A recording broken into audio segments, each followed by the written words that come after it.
આજે હું તમને એક એવી ઘટના વિશે જણાવીશ જે સામાન્ય નથી. ગુજરાતના એક નાના ગામમાં એક પરિવાર વર્ષોથી રહેતો હતો, પરંતુ તેમના જીવનમાં એક અજાણ્યો, અજીબ અને ગાઢ તકલીફનો અનુભવ થતો રહ્યો. નાના તૂટેલા વાસણો, ફાટેલા કપડાં, જૂના કાગળના ફ્રેમ્સ, જે લોકોને અચાનક અંધારી રીતે ભયજનક લાગતા, ઘરમાં રહેલા લોકો માટે અસ્થિરતા અને ચિંતાનો સ્ત્રોત બની હતા.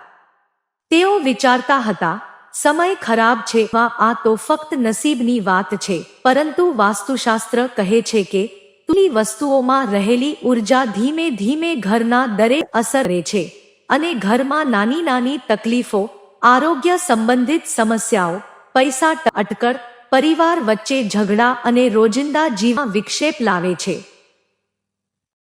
એક રાત્રે માતા પિતા ઊંઘમાંથી જાગ્યા. ઘરમાં એક અજાણ્યો હવા જેવો સ્પર્શ અનુભવાયો. મુખ્ય દરવાજા પાસે દીવો ઝબકતો દેખાયો, જાણે કોઈ અજાણી શક્તિ તેને હલાવી રહી હોય. ઘરમાં ચાંદની નાનું પ્રકાશ ફેલ્યો હતો, અને ખૂણો ધીમે ધીમે ગાઢ હાયાઓમાં લપેટાઈ રહ્યો હતો. માતા પિતાને ડર લાગ્યો, પરંતુ હૃદય એક અવાજ કહેતો હતું કે આ એક સંકેત છે. જો તમે સમજો તો જ ઘરમાં શાંતિ આવશે. તે ધીમે ધીમે આગળ વધ્યા. દીવો નજીક ગયો અને તે લાગ્યું કે ઘરમાં છુપાયેલી નેગેટિવ ઉર્જા ઘરના દરેક ખૂણામાં પ્રવેશી રહી છે. આ ઘટના બસ શરૂઆત હતી. આગળ તો એવી ઘટનાઓ થઈ જે સાંભળીને દક હચમચી ઉઠશે. આગળ વધતા ઘરના નાના દીકરા આરવને અચાનક એક સપનો અનુભવ થયો. સપનામાં સુંદર દેવીને જોયું, જે ઘરની દરેક ખૂણામાં પ્રકાશ ફેલાવી રહી હતી. પણ એ દ્રશ્ય સુઓને દૂર કરો, નહીં તો ઘરમાં શાંતિ ક્યારે નહીં આવશે. આરવે આ અવાજ માતા પિતા સાથે વહેંચ્યો. શરૂઆતમાં કોઈએ ખાસ ધ્યાન ન આપ્યું, પણ રાત્રે ફરી એક અજબ ઘટના બની. ઘરની મુખ્ય દિવાલ પર એક ફાટેલી તસવીર પોતાના જ હલવા લાગી, જાણે કોઈ જીવંત ઉર્જાને ગતિ આપી રહી હોય.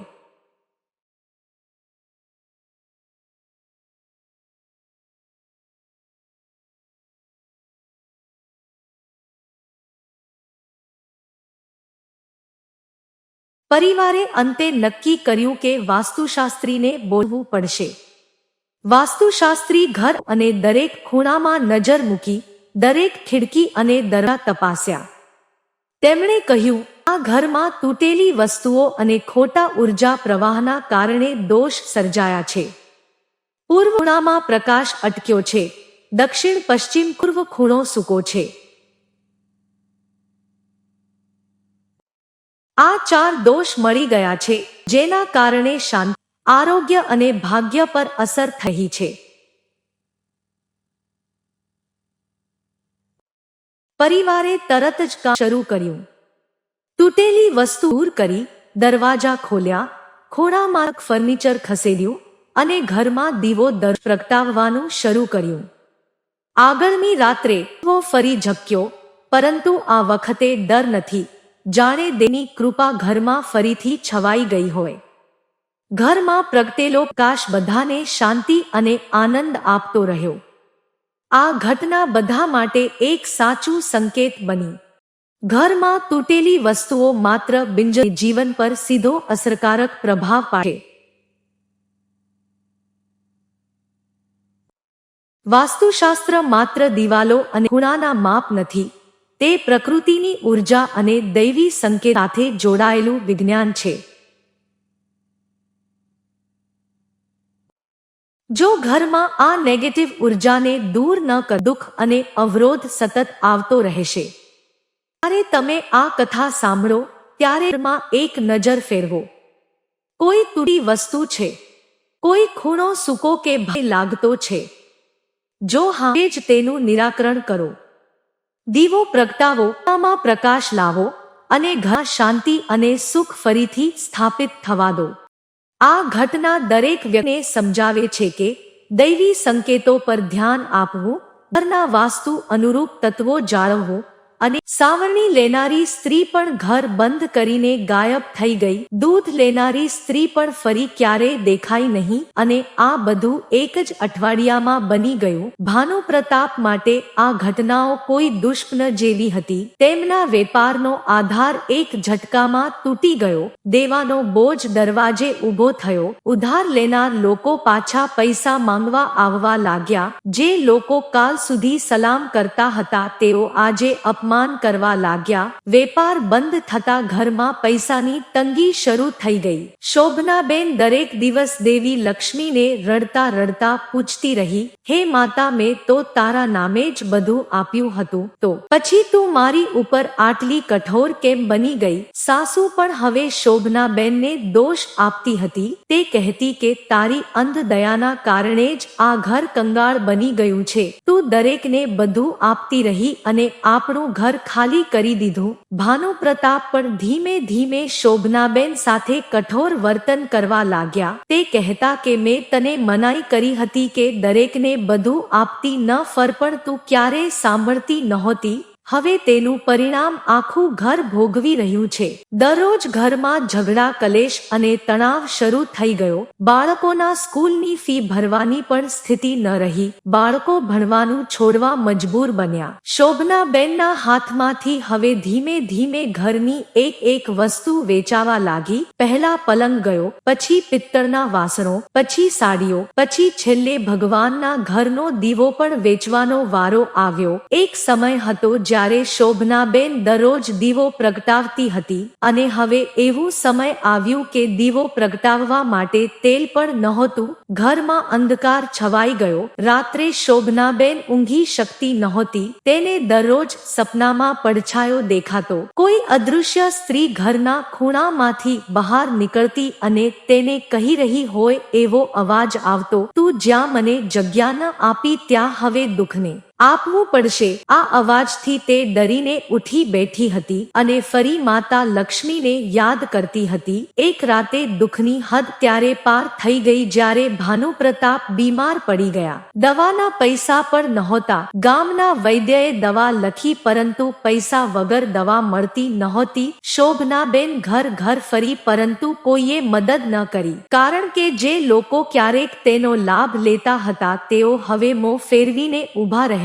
આ દુઃખથી તૂટી ગયેલી શોભનાબેન એક રાત્રે ભાનુપ્રતાપને ઊંઘતા જોઈને ધીમે ધીમે ઘરની બહાર નીકળી ગઈ. તેની આંખોમાં આંસુ હતા. મનમાં એક જ વિચાર હતો, હવે જીવવું વ્યર્થ છે. જેટલું દુઃખ મેં મારા પરિવારને આપ્યું છે તેનું પ્રાયશ્ચિત મૃત્યુથી જ શક્ય છે. તે નદી તરફ ગઈ જ્યાં કિનારે પહેલા ક્યારે તે દીવો વહાવતી હતી. આજે એ જ નદી તેના અંત માટે બોલાવી રહી હતી. તે નદીના કિનારે પહોંચી બંને હાથ જોડીને રડવા લાગી, હે માતા, હવે મને માફ કરી દે. હવે હું જીવવા લાયક રહી નથી. મેં અજ્ઞાનમાં એવું શું કર્યું કે મારું સુખ બધું છીનવાઈ ગયું? હું હવે તારી શરણમાં આવી છું. આટલું કહીને તે નદીમાં પગ મૂકવા જતી હતી. ત્યાં જ અચાનક આકાશમાં ગર્જના થઈ. પવન એકદમ તેજ બની ગયો અને નદીનું પાણી ઉથલપાથલ થવા લાગ્યું. એક દિવ્ય પ્રકાશ પાણીમાંથી બહાર આવ્યો અને શોભનાબેન ભયથી કંપી ઉઠી, કારણ કે તેની સામે સાક્ષાત દેવી લક્ષ્મી પ્રગટ થઈ હતી. શોભનાબેનની આંખો સામે જે દિવ્ય તેજ પ્રગટ થયું તેની તેજસ્વીતા સહન કરવી પણ મુશ્કેલ બનતી જઈ રહી હતી. આખું વાતાવરણ સુવર્ણ પ્રકાશથી ભરાઈ ગયું હતું. પવન થંભી ગયો, નદીનું પાણી શાંત થઈ ગયું અને આકાશમાં કમળના પુષ્પો વરસવા લાગ્યા. એક ક્ષણે શોભનાબેનના પગ જમીનમાં જડાઈ ગયા. તેના મુખમાંથી શબ્દ પણ નીકળતો નહોતો. હૃદય ભય અને ભક્તિ બંનેથી ભરાઈ ગયું અને તેના હાથ આપોઆપ જોડાઈ ગયા. ત્યારે એક કરુણ પણ ભારે અવાજ ગુંજી ઉઠ્યો, શોભના, તું મૃત્યુ પસંદ કરવા આવી છે, પરંતુ તું એ સત્યથી અજાણ છે જે તારા ઘરમાં રહેલા સૂક્ષ્મ દોષે લાવ્યો છે.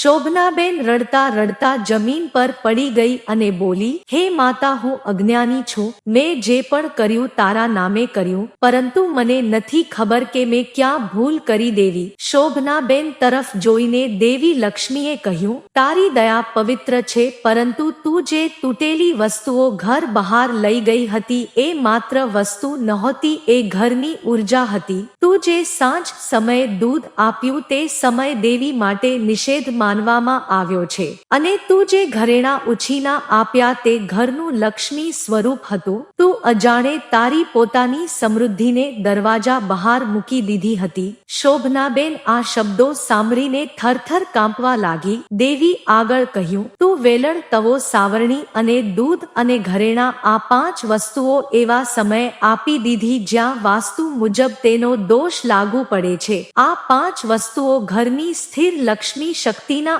આધારસ્તંભ છે. જ્યારે એ તૂટેલી કે સાંજના સમયે બહાર જાય ત્યારે ઘરમાંથી સુખ ધીમે ધીમે સરકવા લાગે છે. શોભનાબેન રડતા રડતા બોલી, હે માતા, હવે શું કોઈ ઉપાય બાકી છે? શું હું ફરી મારા પરિવારને બચાવી શકું છું? લક્ષ્મી દેવીનું મુખ દયાથી પ્રકાશિત થયું અને તેમણે કહ્યું, તું હજી તારી શ્રદ્ધાનો ત્યાગ નથી કર્યો, એ જ તારી બચાવની દોરી છે. હવે તું જો સાચા નિયમ પ્રમાણે પ્રાયશ્ચિત કરશે તો ફરી તારા ઘરમાં પ્રકાશ આવી શકે છે, પરંતુ સરળ નહીં હોય. તને તારા અહંકાર, તારી અંધ દયા અને તારા ભય સામે લડવું પડશે. શોભનાબેન બોલી, હે માતા, હું બધું કરવા તૈયાર છું. મારી ભૂલનો પ્રાયશ્ચિત કરાવવા જે કહેશો તે કરું. દેવી લક્ષ્મીએ કહ્યું, કાલથી સતત 21 દિવસ સુધી તું પ્રાતઃકાળે તુલસી માતાને જળ ચઢાવીને દીવો પ્રગટાવજે, પરંતુ એ દીવો તું તારા ઘરના દક્ષિણ પૂર્વ ખૂણે જ પ્રગટાવજે. દરેક સવાર તું ઘરની તૂટેલી જૂની બેકાર વસ્તુઓ દૂર કરજે, પરંતુ એક પણ વસ્તુ સાંજ પછી બહાર ન મુકાશે. અને ત્રીજું તફેસ્ટ વચન એ છે કે આ 21 દિવસ દરમિયાન તું કોઈને પૈસા, વસ્તુ કે અનાજ દાન નહીં આપજે, પરંતુ મનથી દરરોજ એક જરૂરિયાતમંદ માટે પ્રાર્થના કરજે. દેવી બોલ્યા પછી ફરી પ્રકાશ તેજ થવા લાગ્યો અને ધીમે ધીમે દેવી લુપ્ત થઈ ગઈ. નદી ફરી સામાન્ય બની ગઈ. આસપાસની શાંતિ એવું જણાવી રહી હતી કે આ સ્વપ્ન નહોતું, પરંતુ એક દિવ્ય સંકેત હતો. શોભનાબેન બેહોશની જેમ ધીમે ધીમે ઘેર પાછી ફરી. તેના મનમાં ભય પણ હતો અને આશા પણ હતી. તે આખી રાત ભગવાનનું નામ જપતી રહી. આંખોમાં ઊંઘ નહોતી, પરંતુ હૃદયમાં એક નવો વિશ્વાસ જન્મ લઈ રહ્યો હતો કે કદાચ બધું ફરી બદલાશે. ભાનુપ્રતાપની તબિયત ધીમે ધીમે સુધરી રહી હતી. દવાઓ અસર કરવા લાગી હતી, પરંતુ શોભનાબેનના મનમાં હજી પણ અજીબ ભય હતો, કારણ કે દેવી લક્ષ્મીએ જે પરીક્ષાઓ શરૂ કરી હતી તે હજી પૂર્ણ થઈ નથી એવું તેને અંદરથી લાગતું હતું. તે રોજ વહેલું ઉઠતી, દીવો પ્રગટાવતી, તુલસીમાં જળ ચઢાવતી અને પછી આંખમાં આંસુ સાથે દેવીને એક જ પ્રશ્ન પૂછતી, હે માતા, હવે કઈ પરીક્ષા બાકી છે? તે રાત્રે ભાનુપ્રતાપને સ્વપ્ન આવ્યું. તેણે જોયું કે એક કાળી વસ્ત્રધારી સ્ત્રી તેમના ઘરનું ચક્કર કાપી રહી છે અને ઘરના 4 ખૂણાથી કંઈક કાળું ધુમાડું અંદર પ્રવેશ કરાવી રહી છે. તેણે ઊંઘમાં જ ચીસ પાડી, શોભના, શોભના, બચાવ મને. શોભનાબેન ગભરાઈને ઉઠી ગઈ અને તરત દીવો પ્રગટાવી દીધો. સ્વપ્નની વાત સાંભળી તે પણ થરથર કંપી ઉઠી, કારણ કે એ જ સ્વપ્ન થોડા દિવસ પહેલા તેને પણ આવ્યું હતું. બીજા દિવસે સવારે પડોશની એક વૃદ્ધ સ્ત્રી તેમના ઘરે આવી. એનું નામ હતું જમનાબેન, જેને ગામમાં તાંત્રિક ક્રિયાઓ માટે ઓળખતા હતા. લોકો દૂરથી જ તેની સામે હાથ જોડતા હતા. તેણે શોભનાબેનને જોયા બાદ કહ્યું, બહેન, તારા ઘરની આસપાસ કોઈએ કાળી વિદ્યા કરી છે. શોભનાબેનના પગ નીચેની જમીન ખસી ગઈ. જમનાબેને કહ્યું, ગઈકાલે અમાસ હતી. આવી રાતે જે કોઈ સ્ત્રી તારા ઘરમાંથી 5 વસ્તુઓ ઉધાર કે દાનમાં આપી હોય તેનું ઘર સૌથી પહેલા લક્ષ્ય બને છે. શોભનાબેને બધું સમજી લીધું. હવે સમસ્યા ફક્ત ગરીબીની નહોતી, ઘર ઉપર ભયંકર તાંત્રિક દોષ પણ લાગ્યો હતો. જમનાબેને કહ્યું, જો તું આજે રાત્રે દેવી લક્ષ્મીનું ખાસ વ્રત નહીં કરે તો તારા ઘરમાં ફરી મૃત્યુનો પડછાયો ઉતરશે. શોભનાબેન ડરી ગઈ અને કહ્યું, માજી, હું બધું કરીશ, તમે કહો શું કરવું પડશે. ત્યારે જમનાબેને શોભનાબેને કહ્યું, આજ રાત્રે તું દીપાવલી જેવી રીતે ઘરના બારણા અને ચોખાના ડબ્બા પાસે 11 દીવા પ્રગટાવજે, ઘરના મુખ્ય દરવાજે ગૌમૂત્રથી સ્વસ્તિક દોરજે, અને કોઈ પણ સ્ત્રીએ તારા ઘરેથી કંઈ લેવું નહીં, એના માટે જેટલી પણ જિંદગીની કિંમત ચૂકવવી પડે. શોભનાબેન વચન આપી દીધું, પરંતુ ભાગ્ય ફરી પરીક્ષા લઈને આવ્યું. સાંજ પડતાની સાથે તેની સગી બહેન તેના ઘરે આવી. બહેન રડતી હતી અને કહ્યું, મારો પતિ દારૂ પીને મને માર્યો છે, મને આજે રાત તમારા ઘરમાં રહેવા દેજો અને મારા બાળકો માટે થોડી ખીર બનાવી આપો. શોભનાબેનના હૃદયમાં તોફાન મચી ગયું. બહેન હતી પોતાની લોહીની સંબંધી અને આજે રાત્રે તો કોઈને પણ કંઈ આપવું નહીં એવું વચન હતું. તે ઘડીભર વિચારીને કહી શકે એવું નહોતું, પરંતુ તેને દેવીનું સ્વરૂપ યાદ આવ્યું. તેણે ભારે મનથી કહ્યું, બહેન, હું તને આશ્રય આપીશ, પરંતુ આજે હું તને ખીર કે કોઈ પણ ખાદ્ય વસ્તુ આપી શકતી નથી. બહેન ગુસ્સાથી બોલી, તું હવે મોટી ધર્મવાળી બની ગઈ છે, મારી હાલત જોઈને પણ દયા આવતી નથી, અને ત્યાંથી ગુસ્સે થઈને ચાલતી થઈ ગઈ. શોભનાબેન જમીન પર બેસી રડી પડી, પરંતુ દીવો સમયસર પ્રગટાવ્યો, સ્વસ્તિક દોર્યો અને આખી રાત જાપ કરતી રહી. મધરાત્રે અચાનક જોરદાર પવન ફૂંકાયો, દીવા કાંપવા લાગ્યા અને બારણા પાસે કોઈ ભારે પગલાંનો અવાજ આવ્યો. ભાનુપ્રતાપ ભયથી સૂતો હતો. શોભનાબેન એકલી જ ઊભી રહી અને દેવીનું નામ બોલતી રહી. અચાનક દીવાની જ્યોતિ એક ક્ષણ માટે તીવ્ર બની અને તેણીને એવું લાગ્યું કે કોઈ અદૃશ્ય શક્તિ બારણાથી પાછી ફરી ગઈ. સવાર પડતા જમનાબેન ફરી આવી અને કહ્યું, તારી અંદર આજે રાત્રે ભય પર વિજય થયો છે.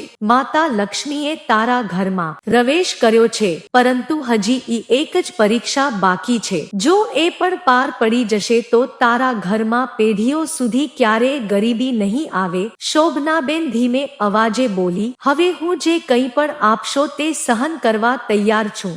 જમનાબેને શોભનાબેન તરફ જોયું અને ગંભીર સ્વરે કહ્યું, દીકરી, હવે તારી છેલ્લી પરીક્ષા એ છે કે આજે જે કંઈ થાય તું તારી વાણી પર કાબૂ રાખજે. તને કોઈ ઉશ્કેરશે, તને અપમાન કરશે, તને તોડી નાખવાનો પ્રયાસ કરશે, પરંતુ તારે એક પણ કડવો શબ્દ બહાર ન કાઢવો અને કોઈ પણ પરિસ્થિતિમાં તું ઘરમાંથી કોઈ વસ્તુ બહાર આપવી નહીં. શોભનાબેને માથું નમાવીને માતા લક્ષ્મીને મનમાં પ્રાર્થના કરી અને નિર્ણય કરી લીધો કે હવે જે થશે તે સહન કરી લેશે. તે દિવસે બપોરે ભાનુપ્રતાપ થોડી હિંમત એકઠી કરી બહાર દુકાન જોવા ગયો. ત્યાં તેને ખબર પડી કે જે વેપારી સાથીઓએ અગાઉ તેનો સહારો છોડ્યો હતો આજે તેઓ પાછા ફર્યા હતા, પરંતુ તેમના મનમાં લાલચ હતી. તેઓ ફરી ભાનુપ્રતાપ પાસેથી થોડી વસ્તુઓ ઉધાર માંગી રહ્યા હતા. સાંજ પડતાની સાથે જ એક સરકારી અધિકારી પણ તેમના ઘરે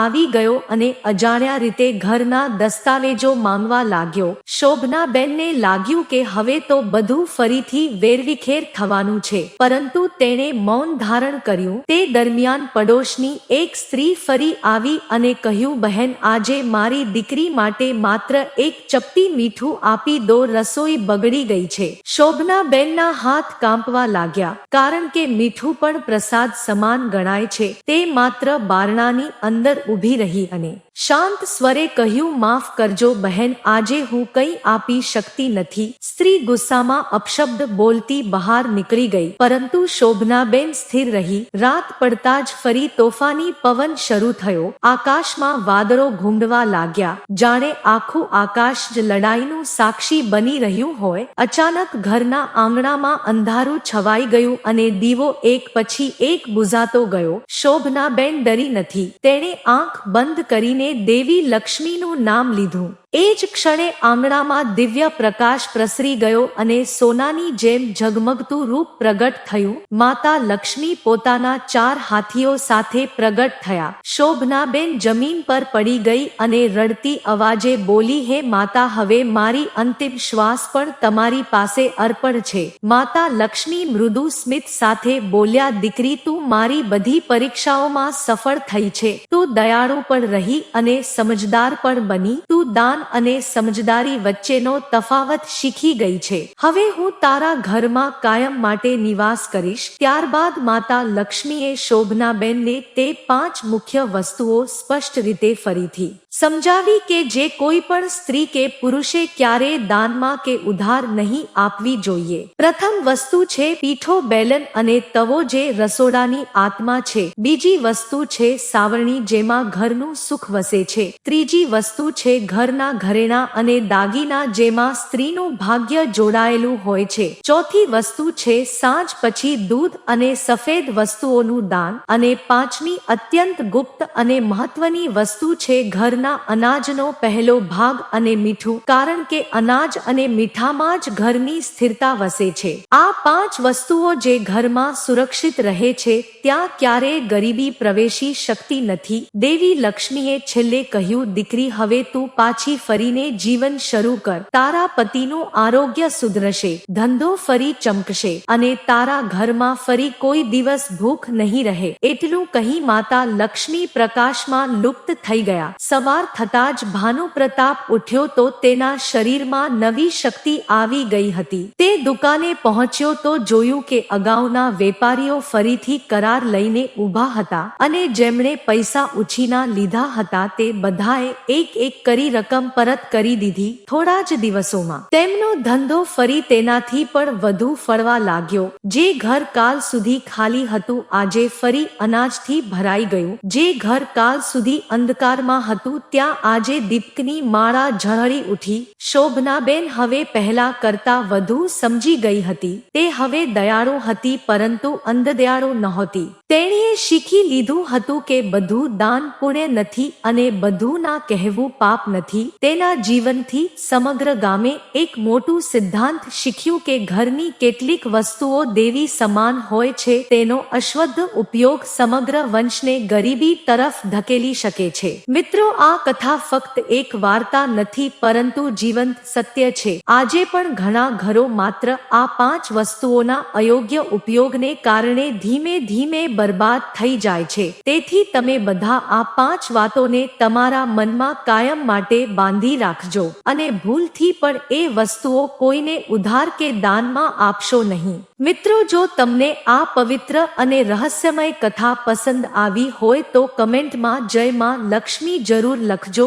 વિડીયોને લાઈક કરજો. ચેનલનું નામ છે વાસ્તુ શસ્ત્રા ગુજરાતી. ચેનલને સબસ્ક્રાઇબ કરીને બેલ નોટિફિકેશન ઓન કરજો તેથી આવી જ સચોટ અને સાચી આધ્યાત્મિક માહિતી તમને રોજ મળતી રહે. ફરી મળશું એક નવી રહસ્યમય કથા સાથે. આ અંત નથી, આ શરૂઆત છે. જય માં લક્ષ્મી.